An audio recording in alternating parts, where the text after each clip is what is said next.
Hello, so welcome to my July vlog. I'm very, very excited. It is now July 3rd at about 8 o'clock at night. I'm very excited. I'm going over to one of my best friend's house. She's getting married tomorrow, and we are celebrating by watching Hamilton tonight and taking shots. And it's going to be wonderful. I'm very, very excited, and I'm not going to take very much shots. Obviously, I'm driving, so I'll probably have like one drink and it'll be okay. And yeah, I read the first two stories of Black Enough, and second one, it depreciated in power. I thought that it tried to be more nuanced than it actually was. And yeah, it didn't like challenge a lot of the bullying and fatobia in there, and then it just kind of resolved in a really, really easy way. The second one was really good, although I would have enjoyed it longer, but that happens when there's 16-page stories. And I read the first 130 pages of Clap When You Land, and my roommate, I started reading it out loud to her, and she absolutely loved it, so I had to restart. And it is excellent. I love Elizabeth Acevedo so much. So I'm excited to be going into this month. I feel much more joyful for the first time ever. So welcome to the second half of 2020, and it has to be better than the first half. It's the buddy of yours. I mean, it comes to it's a blur. So he handles the finance. I did not think about the vlogging in the car when it's so freaking hot, so yes. The door is opened. So I, by accident when moving, put some at my old library, and that was yesterday when I picked up things. So I actually have some new books, which is exciting, and I have Black Dog, Black Night. This is a book that I've been reading for a really, really long time, and it's because I read like a little bit and then I don't read a little bit. I think I only have like probably 30 or 40 poems left, but I put it right before COVID and then I was allowed to get it, so I'm going to be finishing this. This is Vietnamese translated poetry, and it's really, really powerful.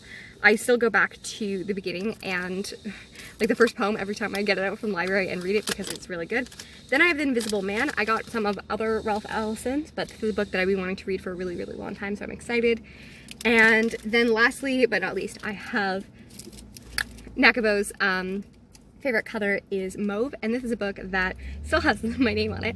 Anyways, this is a book that talks about writing and like statistics and math around writing, whether adjectives do or people who write less words get more published things, looking at like even like things like erotic and like what words in the US versus in the UK do they use in erotica. Things like, my first thing is they do the Federalist Papers, and they actually clear up the thing through math in the 1960s, I think, before computers were a thing. They figured out through statistics, through like everyday common words, which ones were Jefferson's and which ones were no, I'm not thinking Jefferson, it's Madison. Which ones were Madison and which one were Hamilton. My goodness, Hamilton. Yeah, and we figure out those things. So it's really fun and exciting, and I read through and flipped through the whole thing, but I didn't finish reading it, and I want to do that again. So that's so far. Anyways, it's really hot. I went for a picnic for like 3 or 4 hours, and it was toasty, and now I'm in a car that doesn't have AC, so I will talk to you guys later. It's a bookstore again. It's the bookstore again. These are the $3 classics I love, but I need a fifth one to make it 18 bucks for 6. So I'm stuck between Silas Marner, The Scarlet Letter, or so many other books I want to read. So I am back from the bookstore. I love that I'm in red in all of these. The 2 days that I wear red in like 5 days apart are the same shirt. Anyways, this is my favorite shirt, and it's also very thin, so it's nice when it has been over 40 degrees here like all week. Canada is not cold, guys. Anyways, I got 3 totally different books because, yeah, I had looked at the thing and I wanted Blue Castle because Lucy Maud Montgomery is like, you know, my idol, one of my favorite authors of all time. Anne of Green Gables author, adored. And I wanted Blue Castle, which is the only book that is set in Ontario out of her books, even though she lived most of her life in Ontario, which is also where I live, and she grew like 45 minutes from here. And also it's Kara from the Wild Book Gardens, like one of her favorite books, so I'm sure I'm gonna love it, not only because Kara is awesome and we like very similar books for most of the time, and also Lucy Maud Montgomery is one of my favorite authors. I also The Beautiful Madame.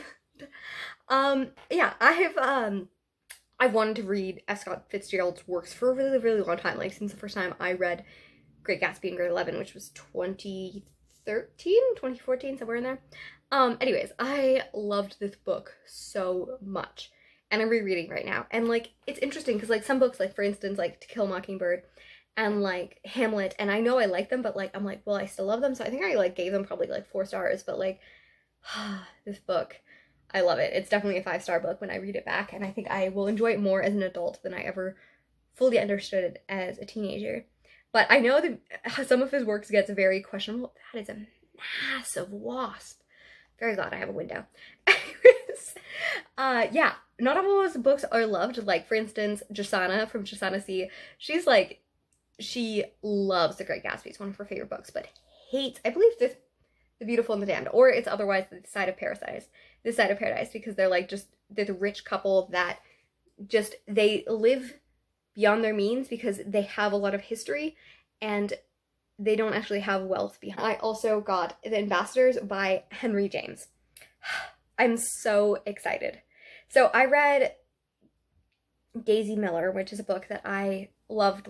It deals with European and also American politics. So pretty much Henry James grew up in the US and then lived in Britain for a really long time, and Daisy Miller follows this American girl that is, I believe, in Italy, and this European man who has a crush on her but like thinks that she's really improper because she's following American protocol instead of European, and she's much more like embracive and like free, and this makes them think that of course she must be a whore. So yeah, I think, yeah, it doesn't end up well for her just because she is free. And yeah, we have been being very terrible for women for being self-expressive for a really long time. And I don't know that much about the Ambassadors, but I'm interested to read that. And then I read The Turn of the Screw, and it's so good. I have just started Gothic horror, and I was very interested in reading more and just being more known about what is happening.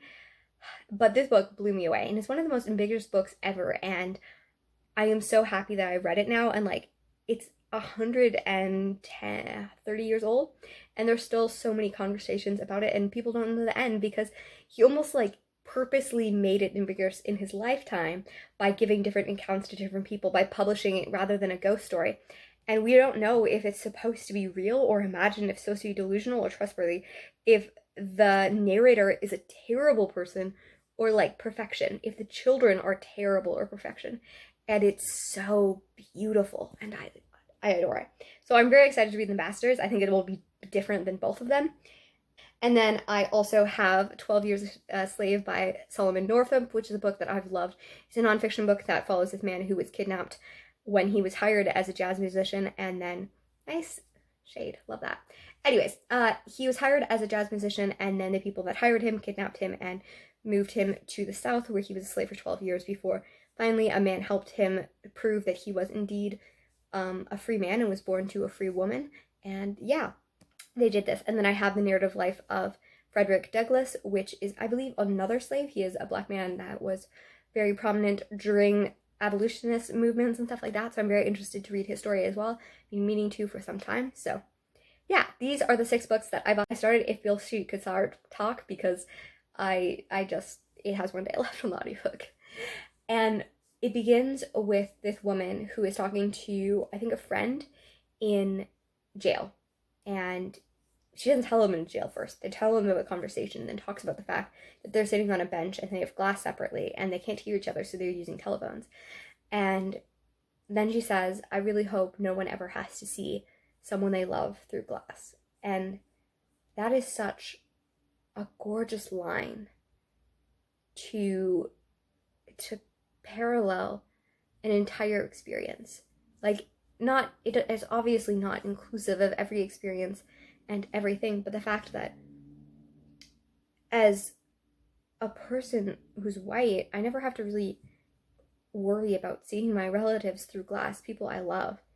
Like, I don't really have people I know that are in prison, and that's not the experience of so many people, because when you learn, like, my roommate is going through the Innocence Files right now, which is a documentary following people who are trying to prove that they're innocent of crimes that they were. And like, she's telling me this experience of this one thing where they're just flipping through a book and asking the person, like, who shot your friend, and it's just all Hispanic Latinx people. And the person that was arrested by this, they pointed out several people that were in jail or dead, and then they were like, no, couldn't have done that. And then finally, the first person he guessed that he pointed to that was not in jail, they arrested, and he was 16 years old and spent like 30 years in prison. And it's like, you're giving a book and you're just saying it has to be a Latinx person. And it's disgusting. And yeah, I don't have words to fully say my anger. And not that, yeah, it needs to be talked about more and things that need to change. And yeah, so I'm going to be reading some more. I'm very excited.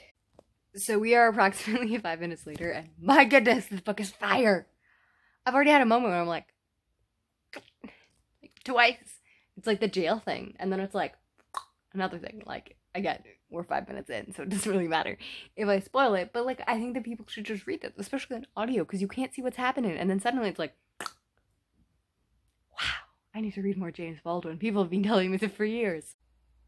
But I swear New York must be the ugliest and dirtiest city in the world. It must have the ugliest buildings and the nastiest people.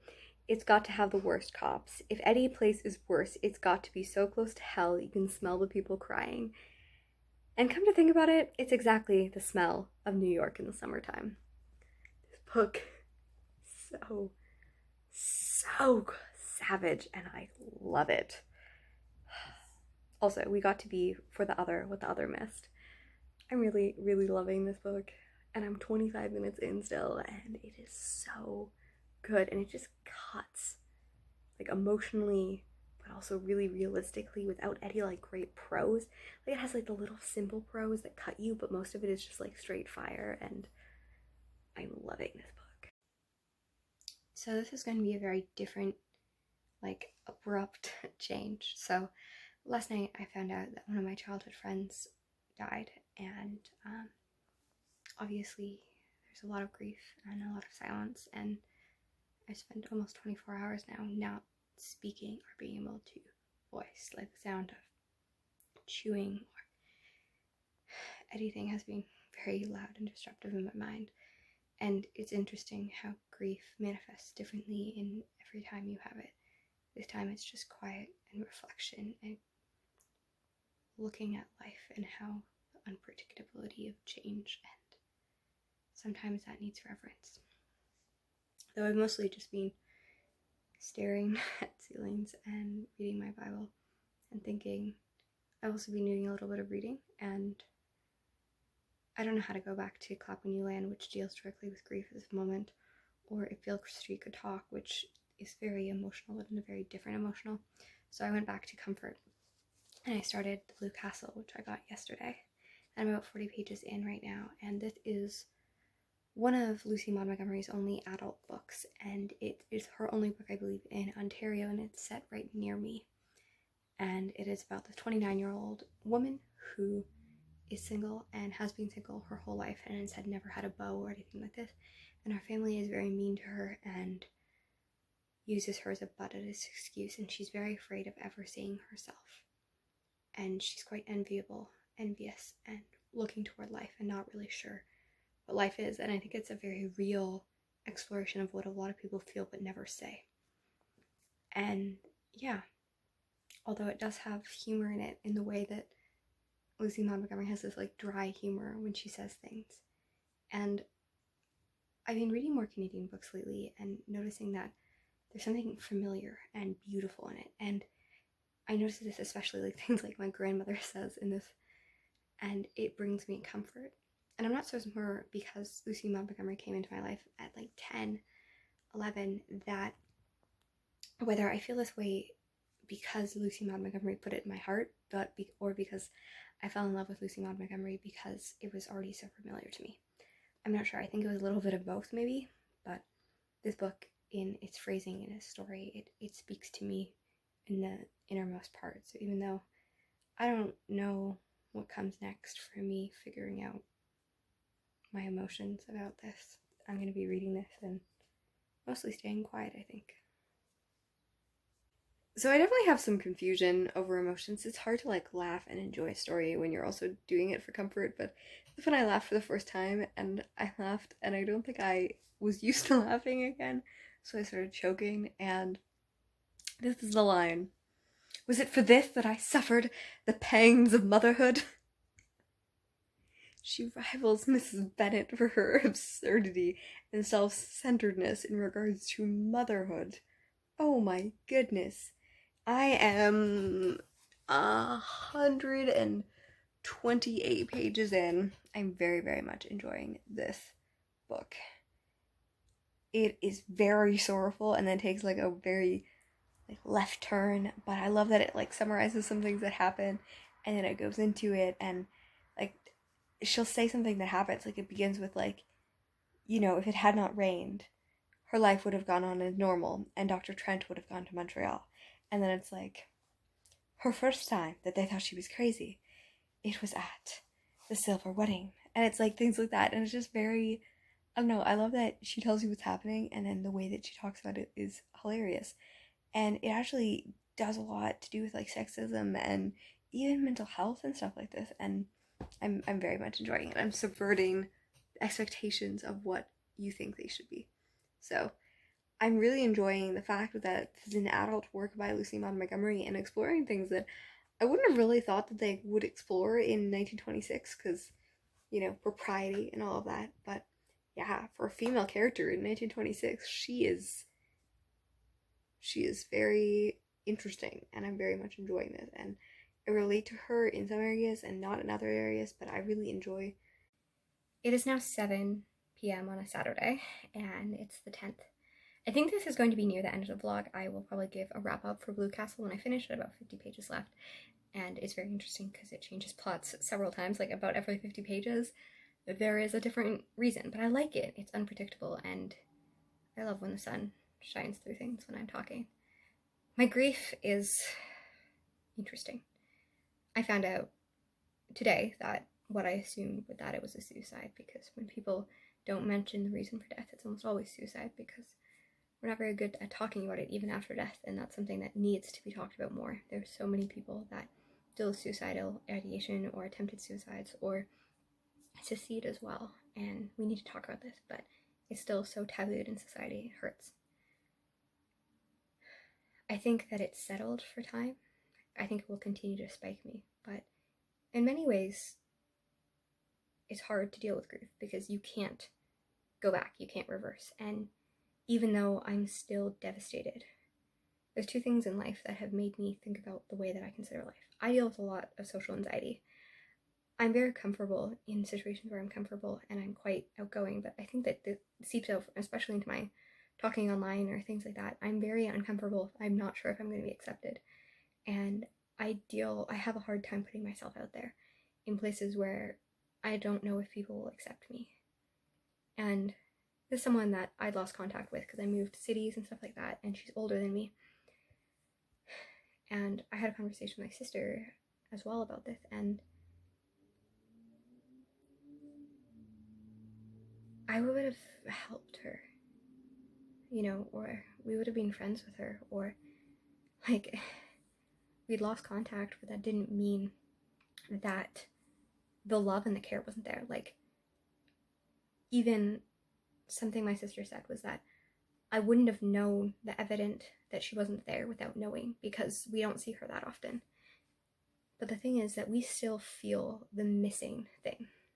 For this vlog, and I realized I kind of left off in the middle of something when I filmed my clip on Saturday. That was because I realized I'd already been talking for like 3 or 4 minutes and it was a long video, and I really didn't feel like I was able to articulate myself as well, so I ended up filming an entire video on not being alone and grief and interconnectivity of people and grief and hope, and how we really just need to reach out to each other, and we need to not be so afraid to say words. Like, there's something that like we shouldn't just save the good things for when people are dead, but we should say things when they're alive, and that though we should never blame ourselves for the death of other people, we should also acknowledge that our words have the ability to speak life into other people.